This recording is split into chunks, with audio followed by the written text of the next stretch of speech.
কলকাতার যাদবপুর বিশ্ববিদ্যালয়ের কোথায় কোন বিভাগ, কোন গেট দিয়ে বেরিয়ে কোথায় যাওয়া যাবে, কিংবা ক্যাম্পাসের মধ্যে কোথায় পুকুর বা কোথায় বসার জায়গা, সবকিছু এবার জানা যাবে হাতের স্পর্শে। ব্রেইল ম্যাপে সবকিছু এবার ছুঁয়ে দেখতে পারবেন দৃষ্টিহীনেরা। বিশ্ববিদ্যালয়ের প্রায় শতাধিক দৃষ্টিহীন পড়ুয়া ও শিক্ষক বা কর্মচারীর কথা ভেবে প্রায় 1002 স্ক্রু দিয়ে 1.5 মাস ধরে ব্রেইল ম্যাপ তৈরি করেছেন বিশ্ববিদ্যালয়ের ইংরেজি বিভাগের স্নাতকোত্তরের 2য় বর্ষের 2 পড়ুয়া রামেশ্বর চক্রবর্তী এবং অস্থর্তা দাস। যাদবপুর বিশ্ববিদ্যালয়ের 4 নম্বর গেট দিয়ে ঢুকে ইউজি আর্টস ডিপার্টমেন্ট বা কলা বিভাগের একতলায় গেলেই বাঁ দিকের দেয়ালে দেখা যাবে এই ব্রেইল ম্যাপ। এই ভবনের দোতলায় ইংরেজি বিভাগ।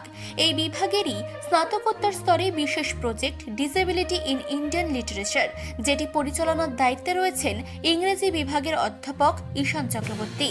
ঈশান নিজেও দৃষ্টিহীন। তিনি ইংরেজি পড়ানোর সঙ্গে সঙ্গে চেষ্টা করেন বিশেষভাবে সক্ষম ব্যক্তিদের অধিকারের কথা তুলে ধরতে। বিভিন্ন জায়গায় যখন আমরা যাই, মিউজিয়ামে যখন যাই, দুর্গাপুজোর মণ্ডপে যখন যাই, সেখানে আমাদেরকে বলা হয় ডোন্ট টাচ, স্পর্শ করবেন না।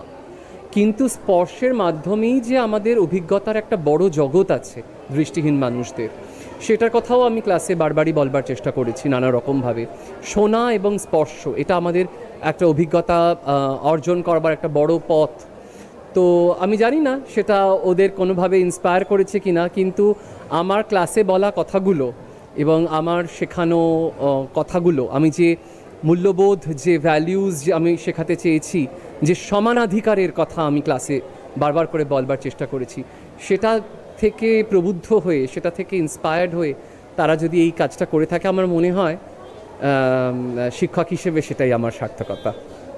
রামেশ্বর এবং অস্থর্তা জানিয়েছেন, ক্যাম্পাসে প্রায় 5 বছর কাটিয়ে তাদের মনে হয়েছে যে এই বিশাল সবুজ ক্যাম্পাস সম্পর্কে জানার অধিকার তাদের দৃষ্টিহীন বন্ধুদেরও থাকা উচিত। তাই সমাজের প্রতি দায়বদ্ধতা থেকেই এই ম্যাপ তৈরি করেছেন তারা। আমরা বরাবর শুনে এসেছি দৃষ্টিহীন এবং অন্য প্রতিবন্ধী মানুষদের যেই অ্যাক্সেসের সমস্যা বা তাদের যে দৃশ্যমানতার অভাব, তাদেরকে আমরা মূল স্রোতের মধ্যে দেখতে পারি না বা দেখতে চাই না। তো সেই জায়গা থেকে আমাদের দুজনের মাথায় এই ভাবনা এসেছে এবং আমরা চেয়েছি যে যাদবপুর আমাদের এই 5 বছর যা যা শিক্ষা দিয়েছে সেটারই কিছুটা ফিরিয়ে দিয়ে যেতে। মানসী বসুর রিপোর্ট, চেতনা বার্তা, জেগে থাকে, জাগিয়ে রাখে।